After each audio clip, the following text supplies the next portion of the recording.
Hello everyone. Welcome back to Online Help Guide.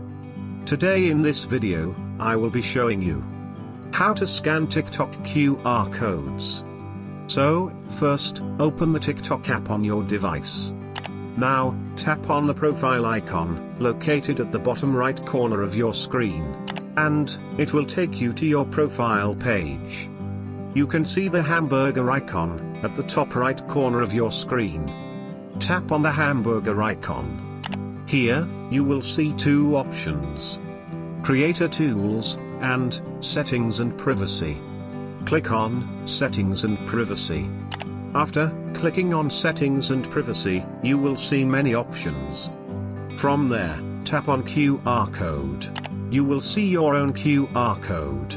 Now, tap on the scanner option, located at the top right side of your screen. It will open your camera, and from here you can scan the TikTok QR code. Thank you for watching Online Help Guide. Hope this video was helpful, and you're able to scan QR codes on TikTok. If you like our video, then don't forget to hit the like button on our video and comment down if you have any question or feedback. Also, if you are new to our channel, please subscribe and hit the bell icon to our channel.